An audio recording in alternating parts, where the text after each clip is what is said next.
नमस्कार मित्रों, खेल और खिलाड़ियों की आवाज़ खेल पथ में आपका हार्दिक स्वागत है।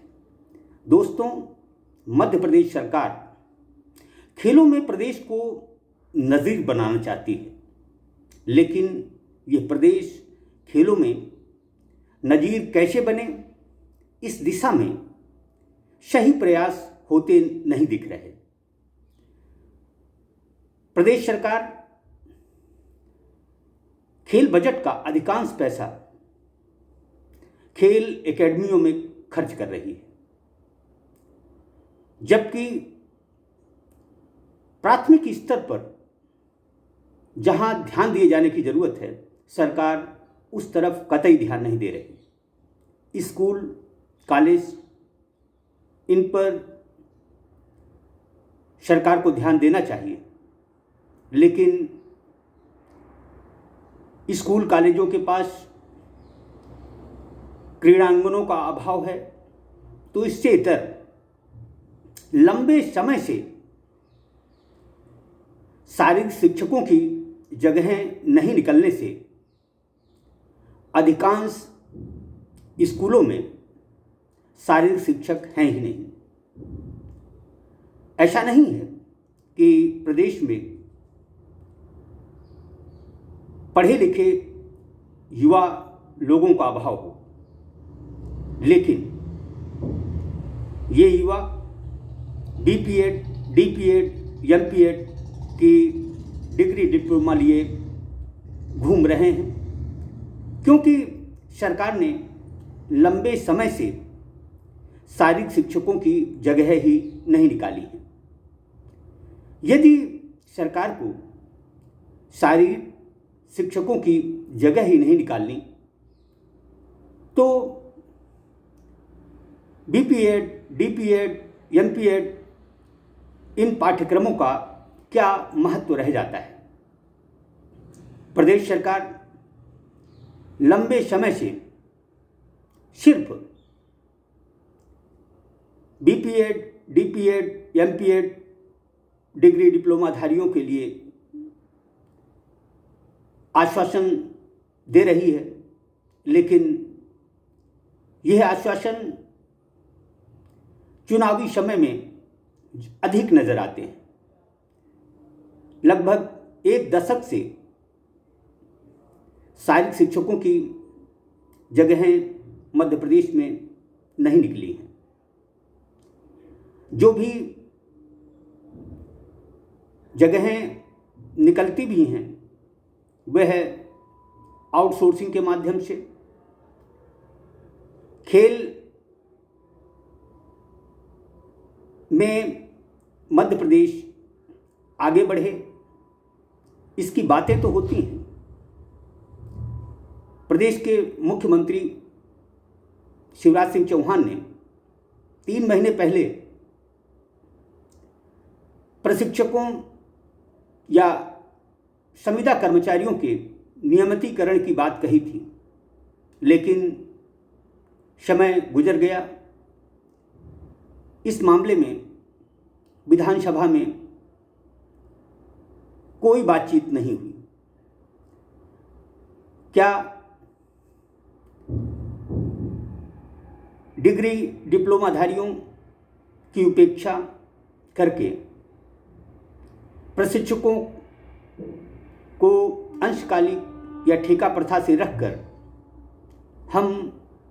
हमारा मध्य प्रदेश खेलों में विकास कर सकता है? दरअसल मध्य प्रदेश में प्रतिभाओं की कमी नहीं है, लेकिन प्रतिभाओं को निखारने वाले लोग नहीं हैं। इतना बड़ा मध्य प्रदेश है, लेकिन नियमित प्रशिक्षकों की संख्या 0 है। स्कूल कॉलेज हैं, लेकिन इनके पास क्रीड़ांगन नहीं है, तो शारीरिक शिक्षकों का भी बेहद अभाव है। दरअसल प्रदेश में तेली का काम तमोली से कराने का चलन बढ़ गया है। खेलों को पहली सूची में, पहली वरीयता से प्रयास और कार्य होने चाहिए, लेकिन खेलों से न ही राजनीतिज्ञों का कोई वास्ता है, न ही सरकार इस तरफ ध्यान दे रही है। शिवराज सिंह चौहान की सरकार विकास का ढिंढोरा कितना भी पीटे, लेकिन मध्य प्रदेश खेलों में अभी भी पिछड़ा हुआ है। इसकी मुख्य वजह युवाओं को पर्याप्त अवसर न देना है। बेहतर होगा कि प्रदेश सरकार बीपीएड, डीपीएड, एमपीएड डिग्री डिप्लोमाधारियों के लिए न केवल जगह निकाले, बल्कि उनकी सेवाएं नियमित हों। जहां क्रीड़ांगन नहीं है, उस दिशा पर भी काम करने की जरूरत है। प्रदेश की खेल मंत्री यशोधरा राजे सिंधिया का कहना है कि जिन जिलों से राष्ट्रीय अंतर्राष्ट्रीय खिलाड़ी निकल रहे हैं, वहाँ सुविधाएं बढ़ानी चाहिए। ये अच्छी बात है। मेरा तो मानना है ये है कि प्रदेश के हर जिले में बिना भेदभाव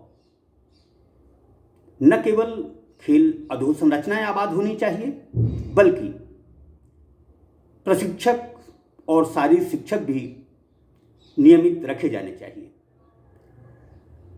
प्रदेश सरकार हरियाणा को नज़ीर मान सकती है।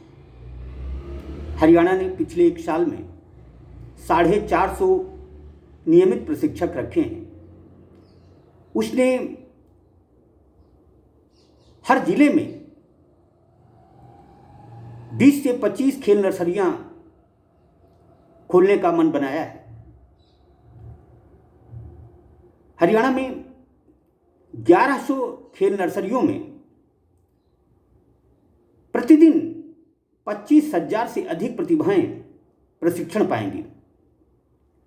दरअसल यह जमीनी प्रयास ही हरियाणा को खेलों में उत्कृष्ट राज्य बनाते हैं। इसके उलट मध्य प्रदेश में जमीनी स्तर पर काम नहीं हो रहा।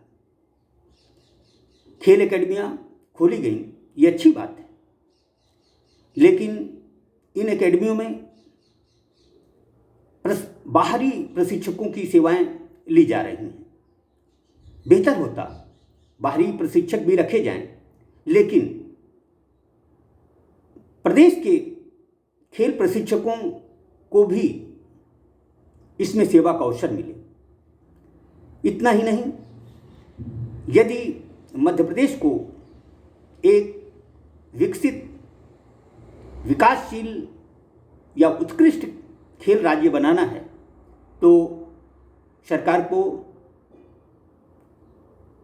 उन युवाओं की तरफ ध्यान देना चाहिए जो कि बीपीएड, डीपीएड, एमपीएड डिग्री लिए मारे मारे घूम रहे हैं। जब तक हम स्कूली स्तर से खेलों के विकास की बात नहीं सोचेंगे, मध्य प्रदेश कभी भी खेलों में उत्कृष्ट राज्य नहीं बन सकता। मैं खेल पद की तरफ से प्रदेश के मुख्यमंत्री से आग्रह करूंगा कि शारीरिक शिक्षकों के लिए अतिशीघ्र जगहें निकाली जाएं, वह भी नियमित सेवा में लेने के लिए। जय हिंद, जय भारत।